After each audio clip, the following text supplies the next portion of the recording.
Hey, say what's happening, man. TIP the King, good. Letting you know right now you tuned in to Hotnewhiphop.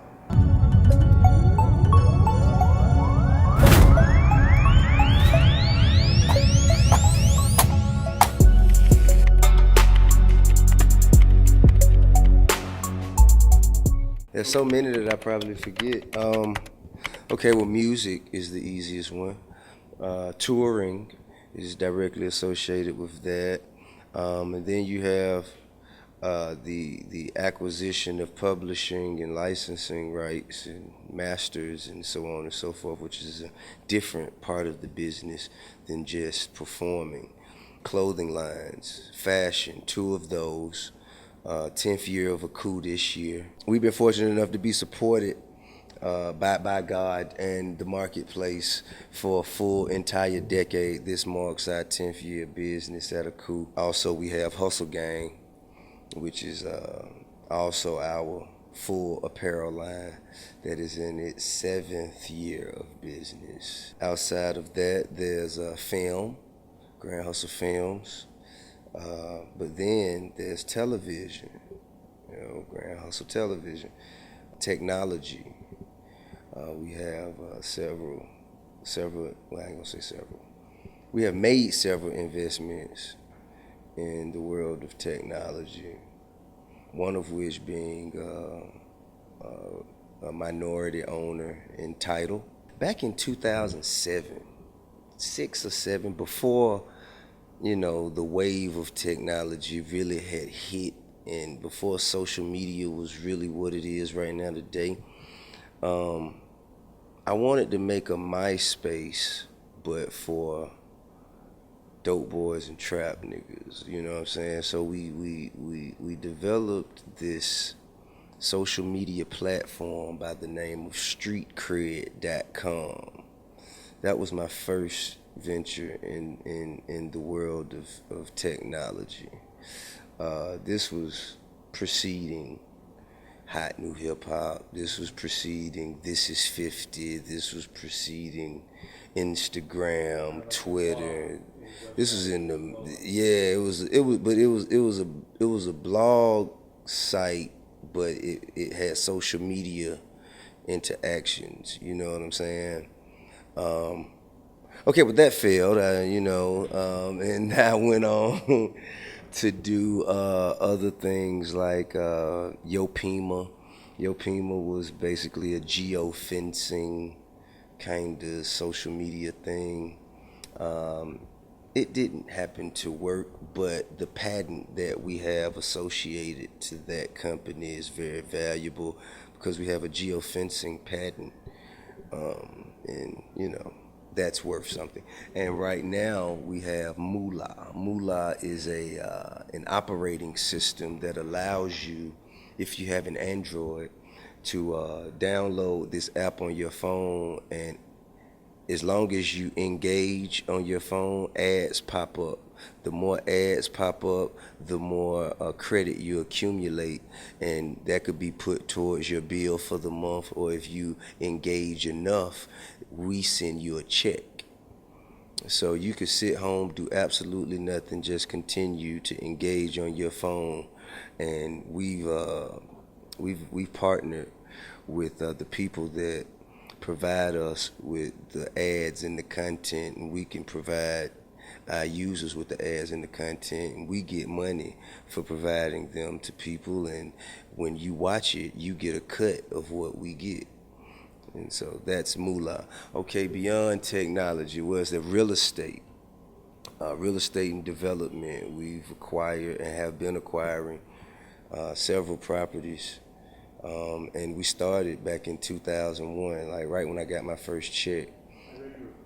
Yeah, yeah, we did. Yeah, between 2001 and 2007, between my first album and the crash of the market, we did about 65 homes. And then I went on a little hiatus from the real estate market because I wanted to let it stabilize. So, yeah, I probably waited a little longer than I should have, but hey. And so now, we've reestablished ourselves and applied our efforts to commercial real estate this time, and actual developing. You know, I want to actually design and develop. And I used to come up here, you know, from the time I was 4 to 14. Every summer I'd spend up here with my pops. And every day he'd give me $1. And, you know, I wouldn't spend it on much, but ices or pizza or something like that. But at the end of my trip, he'd ask me how many dollars I had. And he'd ask me, because, you know, after we go school shopping, it was always something that I wanted that he wouldn't get. He'd get me. He always made it a point to not get me everything I wanted, you know what I'm saying? To get me a lot, then the last thing I asked for is like, nah, that's enough. You know what I mean? And then he said, well, you know what? How many of them dollars do you have? Well, guess what? If you saved all them dollars that I've been giving you, you wouldn't have to ask me. You have enough to go get it yourself. I think that's what got me kind of focused on the thoughts and the elements of business early. That's what made me, and then after we had that exchange about school shopping, when I left, he'd always give me about $500. So those $500, I wasn't gonna do the same thing that I did with the dollars that he'd given me. So I knew I wasn't gonna see him no more until Christmas. So we gotta make this work. And that's when I started buying candy. I put 400 up, took 100, went and bought some candy, and flipped. Well, actually, I would buy $50 worth of candy at a time, because $50 worth of candy should bring 100 and some change. So I would balance it out to like $20 a day, Monday through Friday. You know what I mean? By Friday, I have $100. Put 50 up, take the other 50, go get another $100 worth of candy. You know what I mean?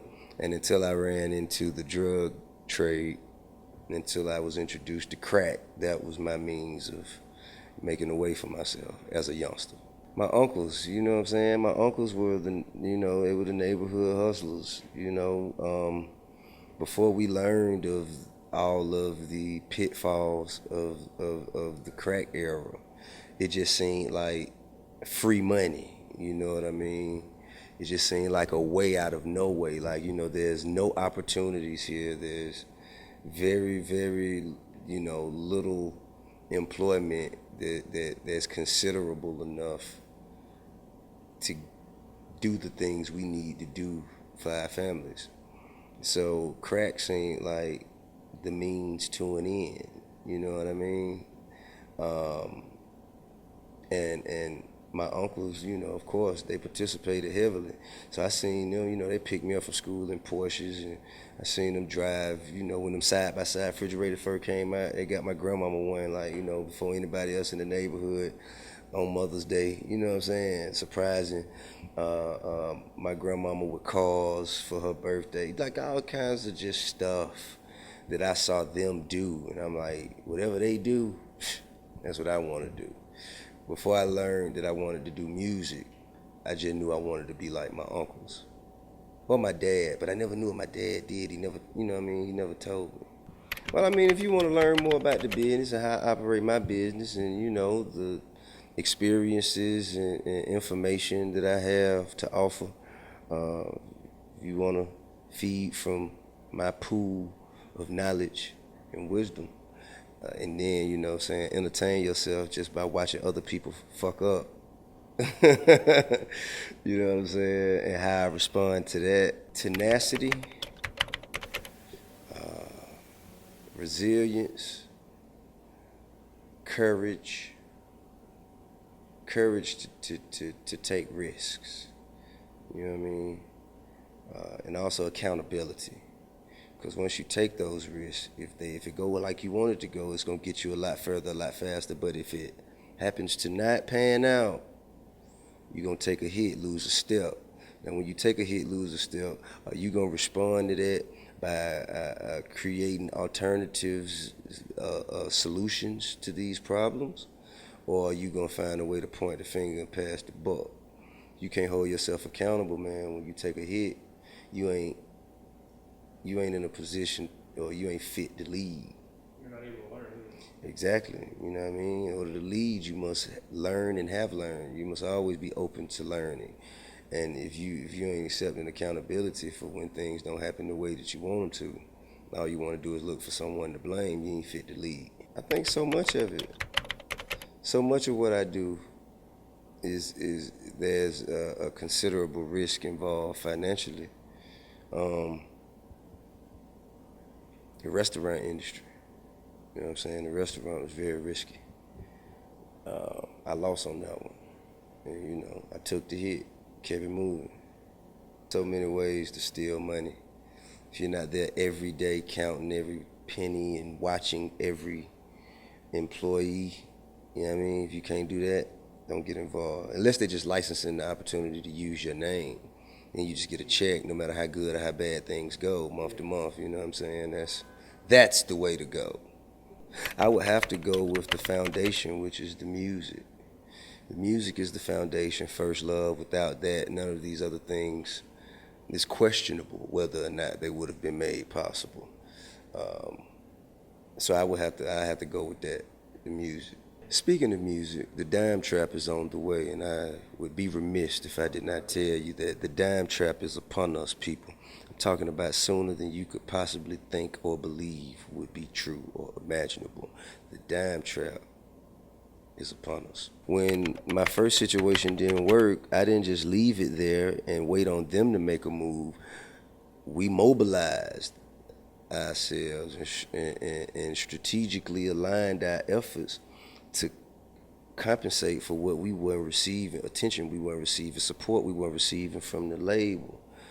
And in doing that, you know, we incoherently formed an independent record label. We were acting as an independent record. We were contacting radio people. We were contacting clubs. We were spending money on promo and marketing. We were doing that. If we're gonna be doing all that work, then we should receive just as much equity in the art. And I think that moving forward, that's what made us aware. But as far as when I recognized like the true value of my brand, is when I went to prison. You know what I mean? When I went to prison, that's when I figured out that, oh, I actually lost a deal with Chevy. You know what I mean? Whoa, I actually lost a deal with Remy Martin, or Degree. No, was it Degree? No, I'm sorry. Axe body spray. You know what I mean? So I had like real significant corporate deals, like strategic brand alignment type deals that, you know, that I jeopardized and subsequently ended up losing. And that's when I recognized the value of my brand. I mean, bro, you gotta outwork everybody else. Talent is such a small part of it. You gotta outwork everybody else. What I see now is everybody want all the money up front and don't nobody want to work. You know what I mean? Ain't nobody thinking about the level of sacrifice or the level of investment in oneself and the work ethic, the sacrifice of having a good time now for the purpose of having a great time later. You know what I'm saying? Ain't enough of that. You know what I'm saying? It's a lot of instant gratification. Sure, everybody want to be considered a legend tomorrow. You know what I'm saying? And I mean, you're supposed to have your head down, man, so far deep in work and so far deep in trying to progress and so far deep into your advancement that by the time you look up, you won't even be able to recognize how far you've come. You know, I think if you can figure out how to maintain that level of work ethic, figure out how to maintain, how to remain hot and perfect your craft and continue to evolve as an artist. Like when you do that, that when you got it clicking on all cylinders. Yeah, I mean, man, you know, we used to pride on ourselves on our ability to find creative and strategic brand alignments. You know what I'm saying? Like for us to align ourselves with as many brands as we did at that time, you know, I think this is largely accredited to the team I had around me too. You know what I mean? It's, I think that speaks volumes to their efforts and energy that they put in.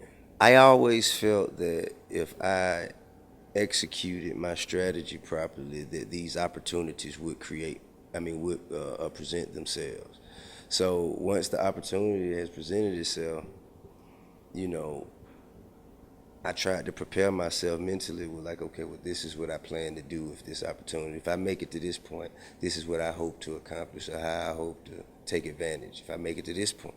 So, I mean, from, you know, deciding to get into film, pursuing it, making sacrifices. I sacrificed going on tour to do ATL.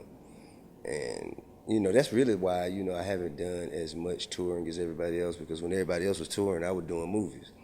You know what I mean? Which is kind of why you know what I mean? It's why a lot of people are where they are on the touring market, and I am where I am on the film and television market. The business of music, to me now, it ain't what it used to be. For me, you know what I mean? The things that exist right now, in some ways they're better. You know, there's more monetization, more streams of revenue. But, you know, it's also, that's not what I aspired to be involved in.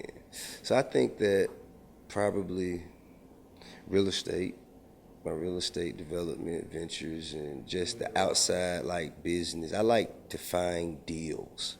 You know what I'm saying? I like to wake up and find deals and negotiate them to my benefit. And like that's what I like to do for real. The music, I like to go to the studio, record my music and listen to my music, but after the music is done, what I got to do to actually, you know, to yeah, it ain't as fun to me today as actually waking up in the morning and finding a piece of property that ain't even on the market for pennies on the dollar and being able to take advantage of that. Sure, you got moral standards and principles, man. You know what I'm saying? You do what you say. You know what I mean? You do what you say, and I think just that, man, just that operating on a platform of principles. I think that's what I take into it. There's no one deal that's gonna make or break me. You know what I mean? So ain't no need in me going in here acting out of character for the purpose of gaining this opportunity. I'm not gonna do nothing, take myself out of character for this opportunity, because this one opportunity ain't gonna make or break me. Compromising my character will. You know what I mean? So just take it light. Don't sweat the small stuff. And also, man, make calculated risks, not unnecessary risks. The dime trap is upon us, and I'm not, you know, of course, you know, it's cliche for me to say this, but I think this is my best album. So, and it will be. See, before I think trap music, and it's also the anniversary of trap music. The anniversary of trap music is August 19th. It makes 15 years. And now, I think trap music, when it started, it was the philosophy of present day dope boys. Right now, you know what I mean, it's the philosophy of former dope boys, the things they learned from the life on the other side of it, looking back. You know what I mean, what was worth it, what wasn't, what are you still willing to do? I mean, to grow. I mean, but it's not just me, it's other people like me. You know what I mean? It's other people who started, so many of us who started out selling dope and made a better way for ourselves, and not just in music. It could be in real estate and club ownership, you know what I mean, or club promotion, or, you know, and as an athlete, or it's just so many different people who were produced from that way of life. And now, looking back, you know, using some being introspective, they can articulate their views differently about that lifestyle. So, you know, that's what it is. It's, you know what I'm saying, just an album full of my philosophies.